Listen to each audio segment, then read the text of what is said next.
Apalagi pelaku curanmor yang satu ini, Cekiders. Aksinya benar-benar gercep banget.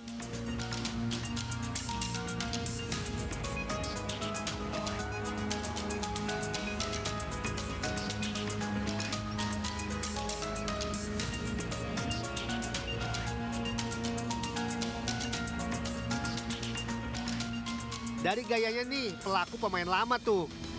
Buktinya, hanya dalam hitungan detik, motor pun berhasil dibawa kabur, Cekiders.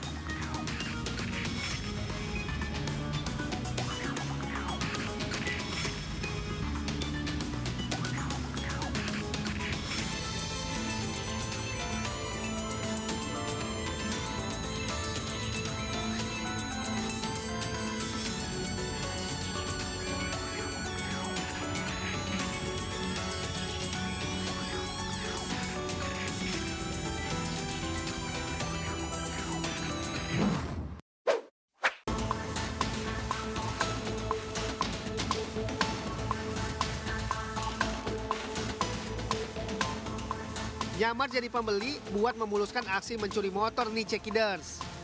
Pelaku curanmor awalnya terlihat masuk ke dalam minimarket lalu memberi rokok. Namun saat berada di luar, pelaku langsung melancarkan aksi mencurinya.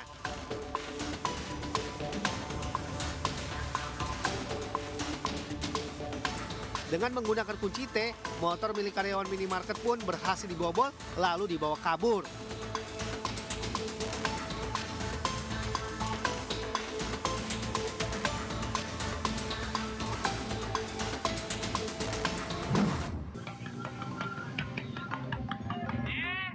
Beginilah video amatir warga yang viral di media sosial masyarakat Situbondo. Video merekam detik-detik terjadinya kecelakaan peserta konvoi kampanye sebuah partai politik. Diketahui lokasi kecelakaan yaitu di depan SPBU Desa Lamongan, Kecamatan Arjasa. Kejadian bermula saat seorang pengendara motor peserta konvoi melakukan aksi freestyle di atas motornya dan berhenti di tengah jalan. Tanpa diduga dari arah yang sama melaju motor yang langsung menabrak dari belakang. Akibatnya kedua korban langsung terjatuh dan menjadi tontonan warga. Beruntung para korban tidak mengalami luka serius. Usai terjatuh, para peserta konvoi ini melanjutkan perjalanannya kembali. Dari Situbondo, Rizky Amirul Ahmad Ainus melaporkan.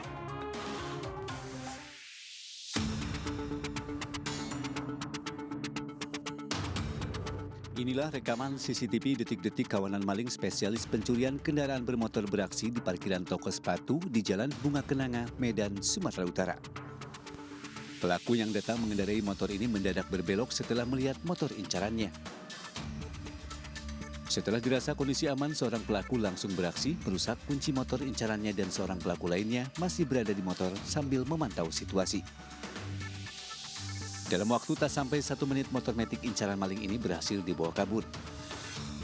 Korban pencurian seorang pengunjung toko yang saat itu sedang asik memilih sepatu langsung melaporkannya ke polisi dan berharap pelaku bisa ditangkap. Edo, pekerja toko, mengatakan saat kejadian itu situasi toko tak begitu ramai. Para pekerja sedang sibuk mengemas sepatu pesanan customer tanpa memperhatikan situasi di luar toko. Kronologinya sih yang pastinya pas kejadian itu di jamnya itu 12.32 ya, di jam CCTV-nya. Jadi mereka datangnya dari arah Pasar 5, Padang Bulan, terus rencananya langsung nggak tahu kemana arah mereka, mungkin karena di sini dilihat kosong dan cuma ada 2 parkir motor dan nggak ada orang yang memperhatikan juga, jadi mereka putar balik tuh. Atas kejadian tersebut, pihak toko menghimbau agar seluruh pengunjung agar mengunci ganda motornya untuk mencegah aksi pencurian. Dari Medan, Sumatera Utara, Ahmad Ridwan Nasution, Ainus melaporkan.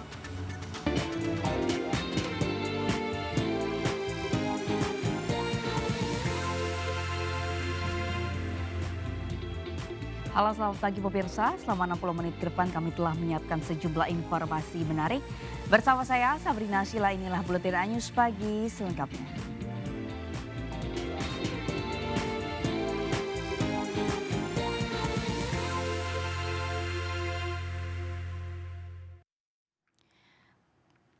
Pemirsa, kasus meninggalnya Raden Adan T. Halif, anak dari selebritas Tamara Tiasmara, menemui titik terang. Polda Metro Jaya menangkap kekasih Tamara, YA, yang diduga menyebabkan Dan T meninggal. Detik-detik pelaku menenggelamkan anak Tamara terekam CCTV, sementara Tamara Tiasmara mengaku tidak menyangka pelaku pembunuhan anaknya adalah kekasihnya.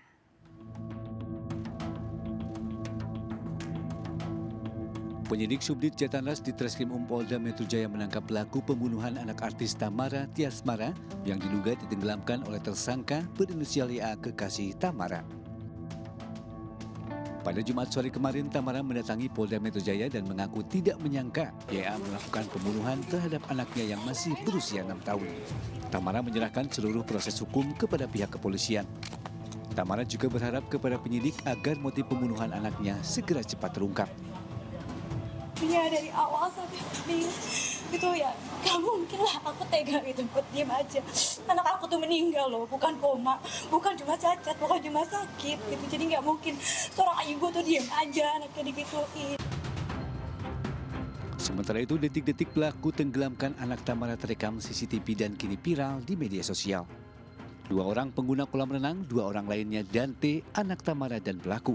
Di detik-detik awal tampak pelaku berenang mendekati korban. Korban kemudian ditenggelamkan hingga korban lemas. Setelah terkulai, pelaku kemudian mengangkat korban dan berpura-pura menolong Dante yang terkulai di pelukan pelaku. Tim Liputan iNews melaporkan. Sementara Polda Metro Jaya mengungkap cara pelaku membunuh Dante, anak selebritas Tamara. Pelaku dengan tega menenggelamkan korban sebanyak 12 kali hingga akhirnya tewas. Atas perbuatan kejamnya, pelaku diancam hukuman mati.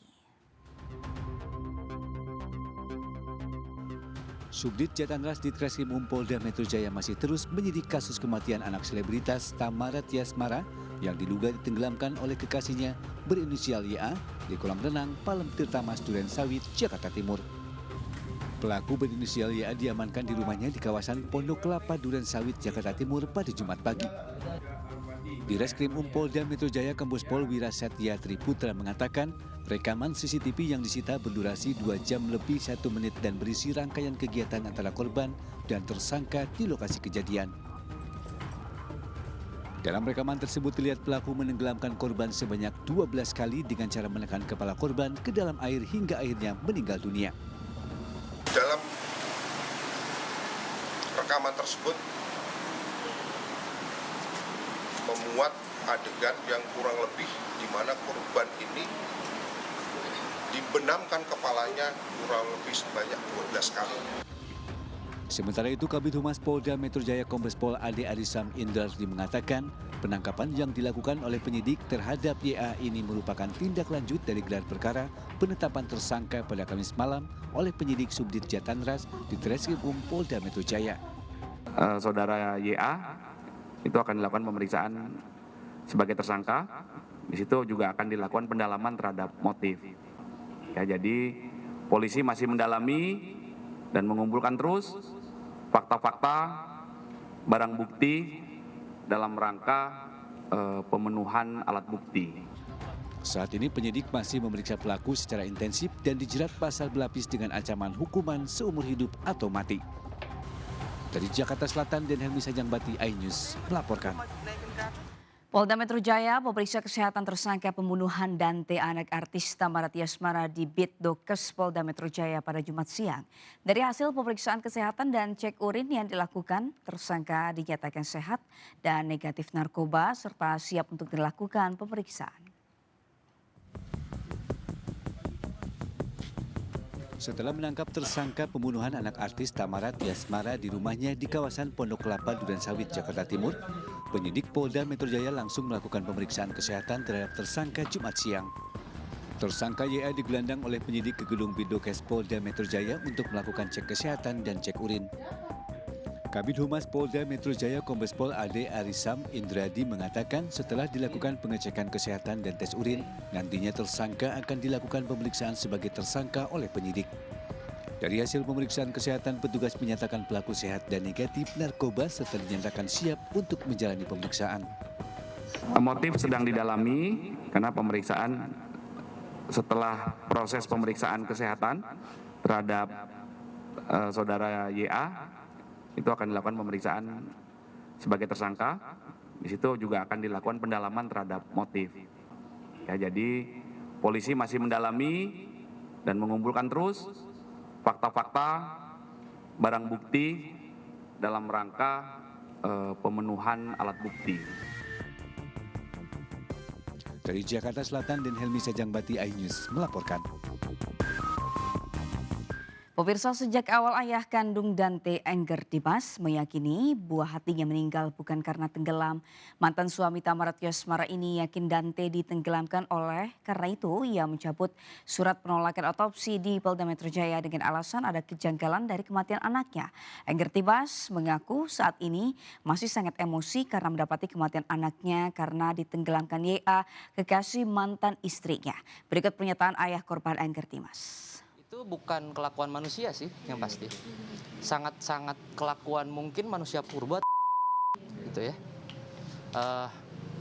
Dan maaf gue pakai masker sekarang karena nggak bisa nahan emosi, masih. Tapi satu sisi lega, semua itu cepat. Beralih ke informasi lain, pemirsa, jumlah korban tewas bus wisatawan yang terguling di Jalan Mahagunan, Imogiri, Bantul, Kamis lalu bertambah 1 orang. Untuk mengetahui penyebab bus terguling, polisi melakukan olah TKP di lokasi kejadian dengan menghadirkan sopir dan kernet bus. Sejumlah petugas dari Satlantas Polres Bantul bersama unit Gakum Dirlantas Polda DIY melaksanakan olah TKP di lokasi tergulingnya bus wisata di Jalan Delingo, Imogiri, Bantul pada Kamis siang kemarin. Dari hasil analisa sementara olah TKP ini diketahui bahwa bus dalam kondisi gigi nol pada saat terguling dan meluncur sejauh 60 meter usai terguling. Dalam olah TKP ini, polisi juga menghadirkan pengemudi bus dan kerneknya untuk mengetahui proses tergulingnya bus wisata yang menyebabkan 3 orang meninggal dunia. Pemeriksaan awal pada bus juga menunjukkan bahwa kondisi mesin dan rem bus dalam kondisi baik dan layak. Polisi masih terus mendalami kasus ini untuk memastikan apakah kecelakaan ini karena kelalaian supir ataukah ada trouble pada kendaraan. Konsistensi kasus kejadian kemarin laka tunggal kurang lebih pukul 2:30 yang melibatkan kendaraan itu dari atas, posisi jalan memang menurun, dari atas 1 kilometer sudah ada tanda-tanda itu kendaraan posisinya normal, tahu-tahu begitu turun itu kendaraan break semua, ya pengakuan dari sopir. Kondisi Jalan Raya Delingo Imogiri Bantul yang menghubungkan kawasan wisata Mangunan dan sejumlah objek wisata di Bantul ini memang cukup berbahaya bagi yang kurang mengenal Medan dengan baik. Pada bulan Februari 2002 lalu, sebuah bus juga mengalami kecelakaan dan terguling di jalan ini dan menyebabkan 13 orang meninggal dunia. Dari Bantul, Yogyakarta, Trisna Purwoko, iNews melaporkan. Petugas Polantas diduga pecahkan kaca truk saat razia lalin di Jalinsum, Tolan, Kampung Rakyat.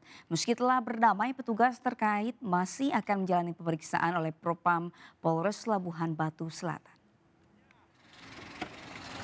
Kaca dipecahkan nih, Lur. Cekcok video supir truk dengan Polantas Polres Labuhan Batu Selatan terlanjur sudah viral. Petugas diduga memecahkan kaca truk saat menggelar razia di Jalan Subtolan, tepatnya di depan kantor Pos Lantas Kampung Rakyat. Peristiwa bermula saat truk yang dikemudikan Didi Widana Putra mendahului kendaraan di depannya. Dinilai tidak memperhatikan situasi dan mengambil jalur terlalu ke kanan, tepat di lokasi kejadian bagian kaca samping truk mengenai tiang pegangan bendera yang dilambaikan Aibda Lila Pajarambe untuk memperlambat arus lalu lintas. Meski begitu, pihak kepolisian membantah bahwa anggotanya melakukan perbuatan tak terpuji. Yang cek anggota itu tadi, itu keneknya. Dia langsung memvideokan karena tidak tahu kronologi kejadian sebenarnya. Jadi kita klarifikasi dan kendaraan itu sudah diperbaiki semuanya. Berarti memang tidak ada dipecahkan ya Pak sama anggota ya? Tidak ada. Selanjutnya saya menyatakan tidak keberatan atas kejadian tersebut dan telah diselesaikan di Pos Lantas Kampung Rakyat secara kekeluargaan. Demikian dan terima kasih. Pihaknya kini telah berdamai, namun begitu Aibda Hilal masih akan menjalani pemeriksaan oleh Propam Polres Labuhan Batu Selatan. Dari Labuan Batu Selatan, Sumatera Utara, Randi Kurniawan, iNews melaporkan. Sebuah mobil terbakar di jalan raya di Wajo, Sulawesi Selatan membuat warga panik. Meski tidak ada korban jiwa, kepanikan sempat terjadi lantaran mobil terbakar tepat di depan SPBU. Kobaran api membakar sebuah mobil tepat di depan SPBU Jalan Sawere Gading, Sengkang, Kabupaten Wajo, Sulawesi Selatan. Sempat mengakibatkan kepanikan, api akhirnya berhasil dipadamkan setelah 2 unit mobil pemadam kebakaran Pemda Wajo tiba di lokasi dan dibantu warga memadamkan api. Tak ada korban jiwa dalam insiden ini setelah pengemudi mobil berhasil menyelamatkan diri dari kobaran api. Penyebab kebakaran Pak sudah diketahui? Masih dalam penyelidikan. Selanjutnya anggota bagaimana Pak di lapangan? Alhamdulillah kami beberapa menit saja kami bisa menguasai dengan bantuan dari masyarakat, dan kami juga menggunakan APAR dari Pertamina. Terkait kemarin warga panik Pak ya? Ya panik karena dekat dari Pertamina. Oh, Pertamina. Usai melakukan pemadaman, petugas masih melakukan pendinginan unit yang terbakar hebat di bagian mesin dan kabin mobil.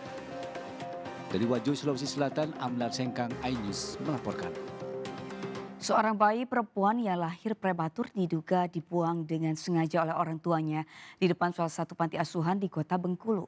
Bayi tersebut sempat terlantar selama 3 jam sebelum ditemukan oleh pengurus panti. Di dalam kardus, bayi juga ditemukan sepucuk surat yang ditulis oleh orang tuanya. Pada tanggal 7 bulan 2. Inilah video yang direkam pengurus panti asuhan Bumi Nusantara di Kelurahan Kebun Beler, Kota Bengkulu saat menemukan sebuah kardus di depan panti asuhan yang ternyata berisi seorang bayi. Bayi ditemukan dalam keadaan hidup meski sempat terlantar di bawah terik matahari. Diduga bayi berjenis kelamin perempuan tersebut sengaja dibuang orang tuanya. Pengurus panti asuhan sebelumnya sempat melihat kardus tersebut saat mengantar anak panti ke sekolah pada pukul 8 pagi. Namun ia tak menyangka kalau kardus tersebut berisi bayi.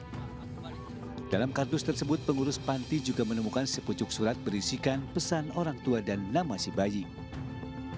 Jam 8 tuh ada anak tuh kotaknya, ibu tak tahu anak atau tidak dan kotaknya.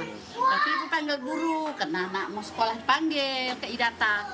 Pergi ke ibu ke Idata, udah pulang ke Idata, ya anak ibu tuh yang melanang tuh, itulah dia yang jumpain, dia anak yang kecil jumpain kan.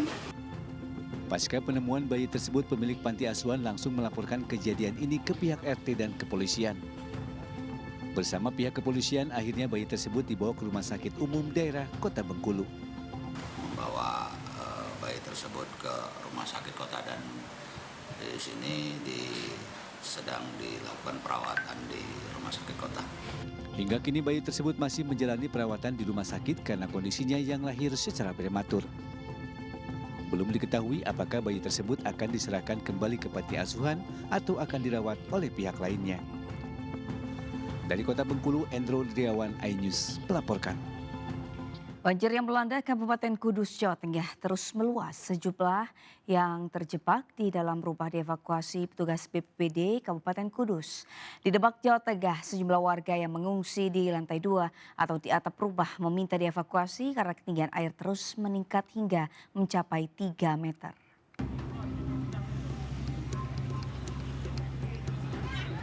Badan Penanggulangan Bencana Daerah BPBD Kabupaten Kudus, Jawa Tengah mendirikan 3 posko pengungsian di Jembatan Tanggul Angin, Terminal Induk Kudus, dan kantor desa Jatiwetan untuk menampung korban banjir di perbatasan Demak Kudus. Sedikitnya 500 warga Kecamatan Karanganyar Demak mengungsi di 3 titik pengungsian tersebut.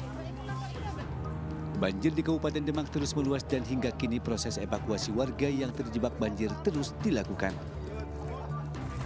Untuk mengantisipasi lonjakan pengungsi, BPBD Kudus juga menyiapkan sejumlah lokasi pengungsian, di antaranya Aula DPRD Kabupaten Kudus. Proses evakuasi korban banjir di Kabupaten Demak terus berlangsung. Sekitar 100 personil BPBD dari berbagai kabupaten seperti Kudus, Pati, dan Blora berjibaku mengevakuasi warga Kecamatan Karanganyar. Sekitar 100 personil BPBD dari berbagai kabupaten seperti Kudus, Pati, dan Blora berjibaku mengevakuasi warga Kecamatan Karanganyar Demak. Lebih dari 700 warga yang berhasil dievakuasi ditampung di sejumlah titik pengungsian di Kabupaten Kudus. Diperkirakan ketinggian air mencapai 3 meter. Selain terjebak di rumah, banyak warga yang mengungsi terjebak di musola dan masjid karena ketinggian air terus meningkat. Banjir juga merendam Desa Ketunjang, Kecamatan Karanganyar, Demak. Jembatan Tanggulangin di perbatasan Demak Kudus difungsikan menjadi posko darurat. Jalur pantura wilayah desa setempat dipastikan lumpuh karena tergenang air setinggi 2 meter. Setelah tanggul Sungai Wulan jebol, Jumat pagi menyusul tanggul sungai irigasi di Desa Ngeplik Wetan, Karanganyar jebol karena tidak mampu menampung limpasan banjir dari tanggul Sungai Wulan. Akibatnya debit air meningkat hingga ketinggian air di kawasan pemukiman mencapai 3 meter. Mengetahui ini, ratusan warga yang semula mengungsi di lantai 2 atau di atap rumah meminta segera dievakuasi. Korban banjir mengaku syok, haus, dan kelaparan.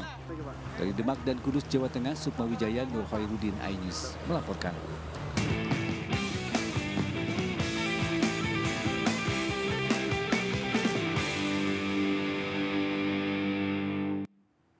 Pemirsa, sejumlah purnawirawan TNI Polri menyampaikan seruan kebangsaan keprihatinan terhadap situasi politik saat ini.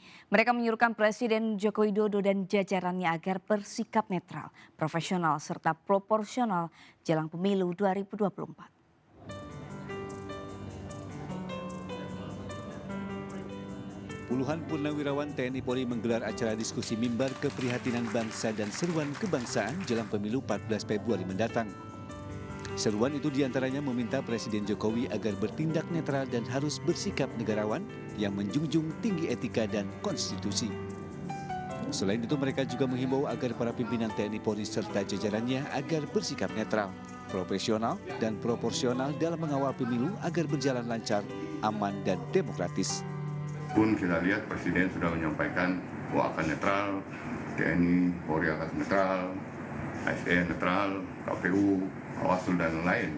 Masih perlu kami menyampaikan penegasan kembali bahwa betul-betul mematuhi apa yang telah disampaikan Presiden ini, supaya terutama yang bawahan-bawahannya. Para purnawirawan ini juga merasa pemilu kali ini kondisi politiknya kian memanas lantaran banyaknya guru besar yang akan bicara menolak politik dinasti serta demokrasi yang kian luntur. Dari Jakarta, Rizky Palupi, iNews melaporkan. Calon Presiden nomor 3 Ganjar Pranowo Jumat siang menghadiri hajatan rakyat di Stadion Pakansari, Cibinong, Kabupaten Bogor. Ganjar yang ditemani istri dan anaknya hadir menyapa ribuan massa yang memadati Stadion Pakansari. 2 hari menjelang masa berakhirnya kampanye pemilu 2024, calon presiden nomor urut 3 Ganjar Pranowo kembali turun menemui masa pendukung pasangan calon presiden dan wakil presiden Ganjar Pranowo Mahfud MD di Stadion Pakansari Cibinong, Kabupaten Bogor.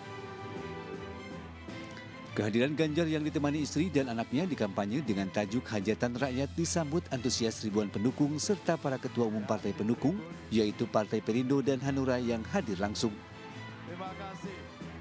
Di depan ribuan pendukung Ganjar Mahfud, capres yang diusung Partai Perindo ini mengucapkan rasa terima kasihnya kepada warga Bogor yang hadir dan menyampaikan kembali bagaimana bermanfaatnya program dan visi misi seperti program KTP Sakti dan Satu Rumah Satu Sarjana yang diusung oleh Ganjar Mahfud. Salam sejahtera untuk kita. Kenapa Ganjar Mahfud bicara agar KTP Bapak-Bapak Ibu menjadi bermanfaat?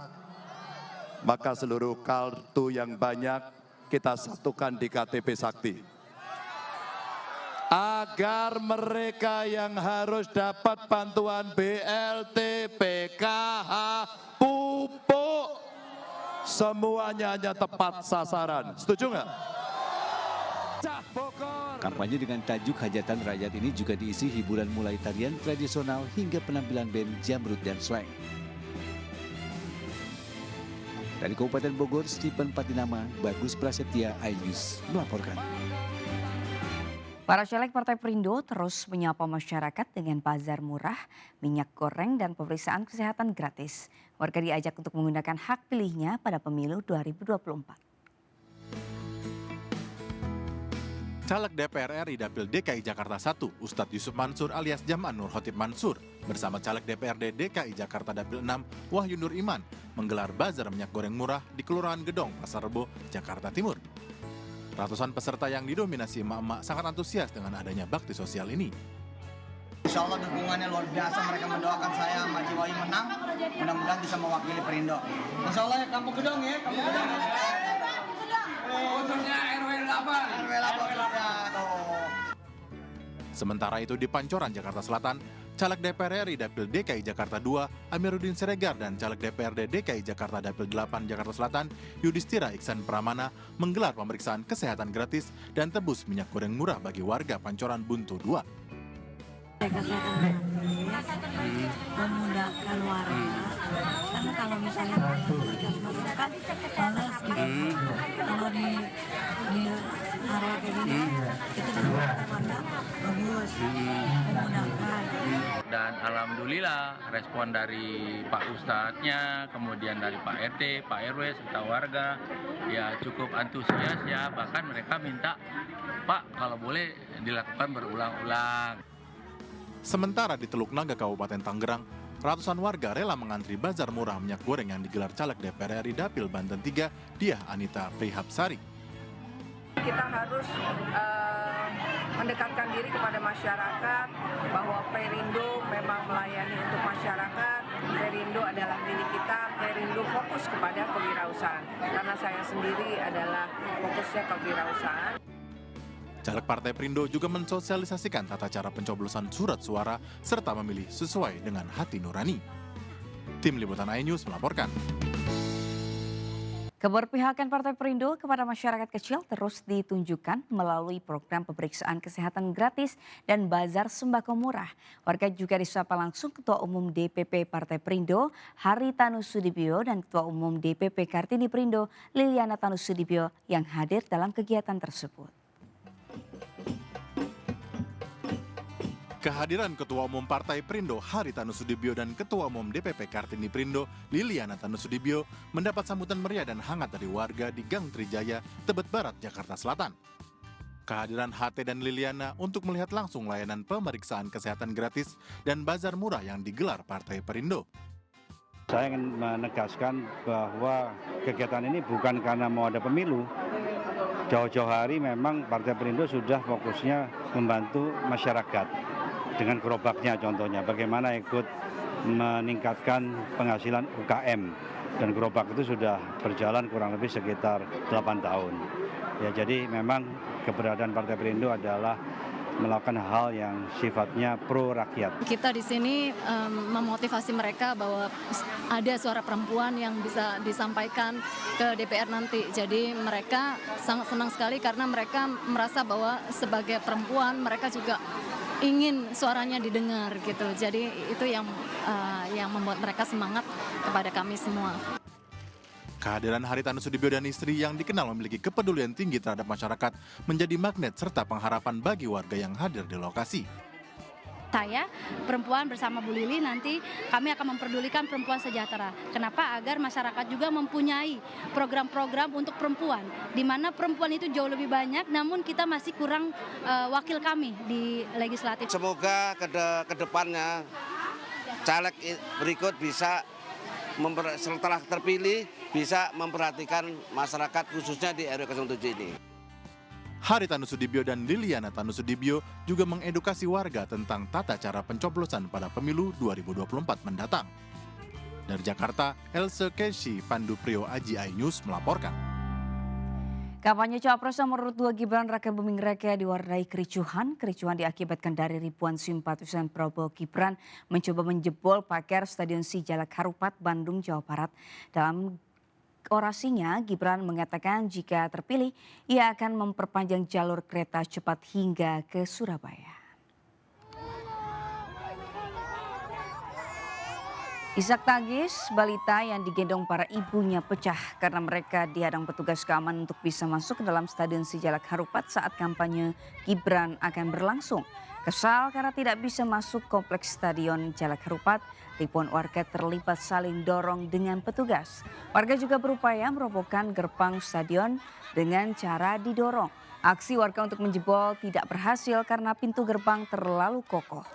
Warga mengaku sudah datang dan menunggu dari pukul 7 pagi dan kecewa pada pukul 4 sore tidak bisa masuk ke lokasi kampanye. Meski demikian kampanye Gibran berlangsung lancar. Dalam orasinya Gibran berjanji jika terpilih akan memperpanjang jalur kereta cepat hingga ke Surabaya. Kampanye akbar Capres-Cawapres nomor urut 1 Anies Baswedan Muhaimin Iskandar digelar di Kota Pasuruan, Jawa Timur. Dalam orasinya, Anies Muhaimin menginginkan perubahan mulai dari ekonomi, sosial, dan politik di hadapan ribuan simpatisan dari berbagai daerah di Jawa Timur. Ribuan massa dari berbagai daerah di Jawa Timur meramaikan kampanye akbar Anies Muhaimin di Stadion Untung Suropati, Jalan Pahlawan, Kota Pasuruan, Jawa Timur. Sebelum melakukan orasinya, Paslon Amin menyapa ribuan massa dari wilayah Jawa Timur. Dalam orasinya, Anies Baswedan Muhaimin Iskandar menyampaikan janji perubahan Indonesia ke depannya di hadapan para pendukung. Sekarang saya kalau datang ke Panahin, coba saya masuk mereka. Kenapa? Karena mereka datang bukan karena bayaran. Mereka datang membawa harapan. Dan mereka ingin pulang membawa perubahan. Sementara itu, Cawapres Muhaimin Iskandar menyebut Pasuruan adalah daerah yang membanggakan. Dia yakin jika suara PKB di Pasuruan pasti menang. Ya intinya kita menghadapi banyak cobaan, lain hambatan-hambatan, tapi itu semua yang kita lalui, kita bersyukur tinggal menguatkan keberhasilan kita. Diketahui acara kampanye akbar di Kota Pasuruan bertambah meriah dengan hadirnya bintang tamu papan atas seperti Haji Roma Irama, Raja Dangdut. Dari Pasuruan, Jaka Samudra, iNews melaporkan. Pemirsa, CEO Polmark Research Center EF Saifullah meluncurkan aplikasi Warga Jaga Suara. Aplikasi ini dibuat dengan tujuan agar warga bisa menjaga suara mereka saat pemilu 2024. CEO Polmark Research Center EF Saifullah Fatah meluncurkan aplikasi pemantau pemungutan suara bernama Warga Jaga Suara. Aplikasi itu bertujuan memantau pemungutan suara agar berlangsung jujur dan adil. EF mengatakan gagasan membuat aplikasi itu berasal dari keresahan terhadap kondisi demokrasi yang saat ini rentan melahirkan kecurangan. Menurut saya ini tanda bahwa sebetulnya sudah banyak yang tidak bisa ditoleransi lagi. Kecurangan atau potensi kecurangan, cawe-cawe dari kekuasaan, keterlibatan yang sebegitu bablas dari presiden dan lain-lain yang memaksa semua orang sekarang bersuara dengan tegas. Saya sangat mendukung suara-suara itu. EF juga mengatakan aplikasi ini bukan untuk menggantikan peran KPU namun lebih ingin melibatkan pemilih dalam menjaga suaranya. Aplikasi ini diklaim bisa menjadi wadah untuk menampung bukti-bukti kecurangan pemilu serta bisa menjadi mesin penghitung cepat yang berjalan bersamaan dengan hitung cepat milik KPU. Dari Jakarta, Nur Aryadin, iNews melaporkan.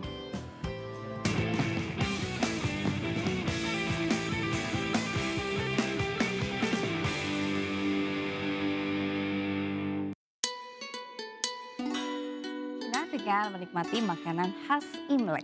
Jangan kemana-mana, Buletin iNews Pagi kembali sesaat lagi. Di restoran yang menyajikan makanan khas Imlek. Penasaran apa aja saja?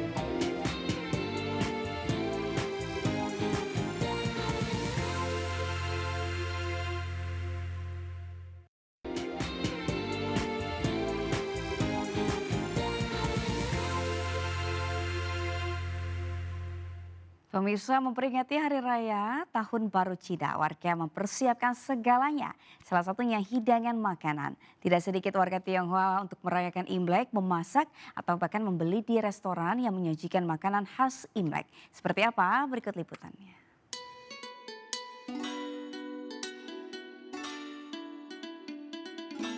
Halo pemirsa, saat ini saya sedang berada di restoran yang menyajikan makanan khas Imlek. Penasaran apa aja sajiannya? Yuk kita langsung masuk aja. Ya, di salah satu restoran Chinese food menyajikan beragam kuliner unik dan nikmat tentunya. Restoran Fish Village yang terkenal dengan seafoodnya ternyata menyajikan kuliner khas Imlek. Biasanya sebagian warga Tionghoa memasak kuliner khas keluarga Namun bagi yang tidak sempat memasaknya, restoran ini siap menyajikan. Seperti salah satu kuliner yang wajib ada saat Imlek, yaitu yuseng, sup hisit daging kepiting, ayam gongsi, Sichuan pikle fishball, milky sup ikan tebal, dan kerapu saus goreng tempe. Makanan tersebut biasanya dipesan 2 hingga 3 hari sebelum Hari Raya Imlek, lantaran banyak pemesan yang sudah memesan jauh hari sebelumnya. Saya pun penasaran untuk memesan menu khas Imlek dan penasaran juga untuk mencicipinya. Dengan cuaca yang lagi hujan sekarang di luar dan ini anget-anget, asem, gurih, pedes, enak banget. Mirsa, sekarang aku mau cobain bebek asap dengan saus jeruk. Penasaran banget sih ini gimana rasanya. Kita cobain ya. Enak banget. Ini daging bebeknya empuk dan saus jeruknya juga bikin seger banget ke bebeknya. Tadinya aku kira bakal aneh ya rasanya pemirsa, tapi ternyata enak, malah jadi seger banget ke bebeknya. Kita ada satu menu yang paling spesial di Fish Village yang mungkin emang ini udah tradisi untuk orang Chinese ya. Itu adalah yisang. Jadi ya beberapa macam kayak ada acar segala macam tuh itu nanti kita bareng-bareng di meja, kita aduk bersama, terus after that kita makan. Pemirsa yang nggak sempat masak untuk perayaan Imleknya bisa langsung aja datang ke restoran Fish Village dari Jakarta. Wenda Nura bersama juru kamera Ade Supriyatna, Anyus melaporkan. Nah, pemirsa, informasi tadi sekaligus mengakhiri perjumpaan kita hari ini. Mari ulurkan tangan Anda untuk berbagi kebaikan kepada sesama bersama MNC Peduli melalui nomor rekening di bawah ini atau dengan scan kris berikut melalui aplikasi uang digital Anda. Informasi lebih lengkap dapat diakses di mncpeduli.org. Saya Sabrina Syila pamit undur diri. Terima kasih, selamat pagi, sampai jumpa.